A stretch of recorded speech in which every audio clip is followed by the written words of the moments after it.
Bonjour à tous, aujourd'hui on fait une nouvelle vidéo avec Olivia pour vous parler du marché des prêts immobiliers, des différentes inquiétudes qu'on peut entendre à la fois au niveau des acquéreurs et des propriétaires.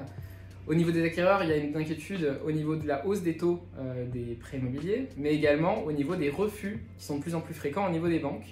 Et les propriétaires ont eu une double inquiétude, à la fois toujours par rapport à ce refus au niveau des banques, mais également liée à la baisse des prix de l'immobilier.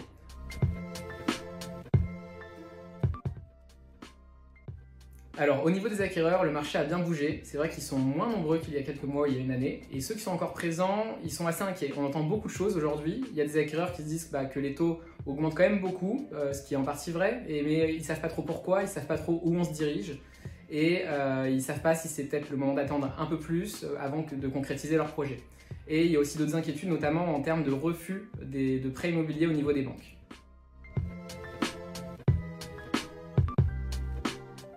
Le message fort qu'il faut qu'on puisse passer aujourd'hui aux acquéreurs ou à toute personne qui aurait un projet immobilier, c'est qu'il faut dédramatiser cette situation. Les taux sont remontés, on l'a vu sur les dernières semaines, mais on reste sur des conditions qui sont historiquement basses et mondialement les plus basses. Donc tous les acquéreurs qui nous disent qu'ils souhaiteraient décaler leur projet, qu'ils attendent de voir ce que va devenir le marché du prêt immobilier, on leur déconseille de le faire. Tous les indicateurs à ce jour, même avec les bonnes nouvelles qu'on a eues sur le taux d'usure, on y reviendra, vont vers une dynamique haussière, une tendance haussière des taux sur les mois à venir, où on va très vite arriver à du 4% sur une durée de 25 ans.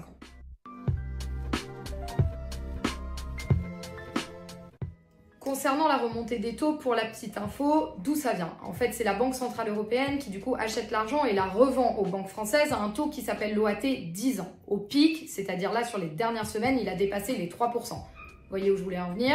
Forcément, une banque qui a acheté de l'argent à la Banque Centrale Européenne à 3%, ça va être compliqué pour elle de nous le revendre à un taux inférieur, sans quoi elle perdrait de l'argent.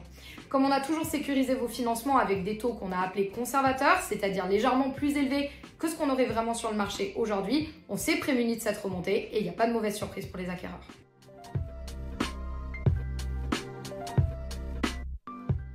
Sur la deuxième partie qui concerne du coup l'acquisition d'un nouveau bien derrière, souvent quand on est primo-accédant, on rentre dans une tranche d'âge où on entend dans les médias partout qu'on est bloqué par le taux d'usure.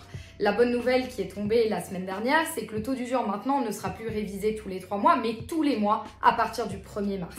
Ça veut dire que la situation de blocage qu'on pouvait avoir avec des taux d'emprunt qui d'un côté remontaient plus vite que le taux d'usure et qui faisait que les banques ne nous prêtaient plus d'argent ou qu'on tapait très vite ce taux d'usure, va se détendre très grandement à partir du 1er mars et qu'il n'y aura plus de problématique de taux d'usure, peu importe l'âge que vous avez et peu importe le taux d'assurance qu'on ira vous négocier.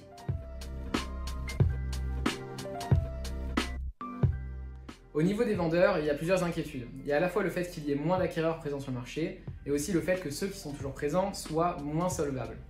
Ensuite, ils sont aussi inquiets par rapport à la baisse des prix de l'immobilier. Ils pensent retirer moins de la vente de leur appartement. Et si derrière ils ont un projet d'acquisition, ils ont également peur d'avoir également des difficultés pour obtenir un nouveau prêt et d'être bloqués à cause du taux d'usure. Concernant les propriétaires, comme le disait très bien Grégory, on est sur un autre type de crainte aujourd'hui qui est plus lié au montage avec un prêt relais où ils ont peur de ne pas récupérer suffisamment d'argent pour pouvoir solder ce prêt relais.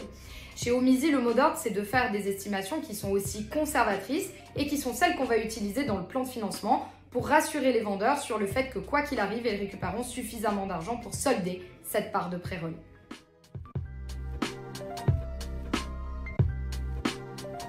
Alors comme l'a si bien dit Olivia, il faut donc dédramatiser la situation actuelle pour l'obtention du prêt, la hausse des taux des prêts immobiliers.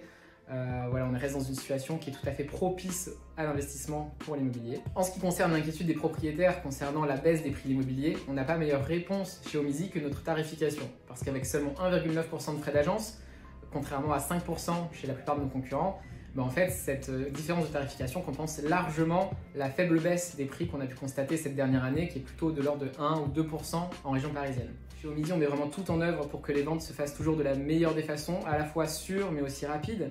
Donc sûres notamment par rapport au financement grâce à notre partenariat avec Artemis Courtage et de la façon la plus rapide, notamment grâce à nos outils digitaux et modernes, que ce soit la visite virtuelle ou que ce soit la multidiffusion des annonces sur vraiment tous les sites d'annonces immobilières. Donc si vous avez un projet immobilier, n'hésitez pas à contacter Homizy et Artemis Courtage pour le financement.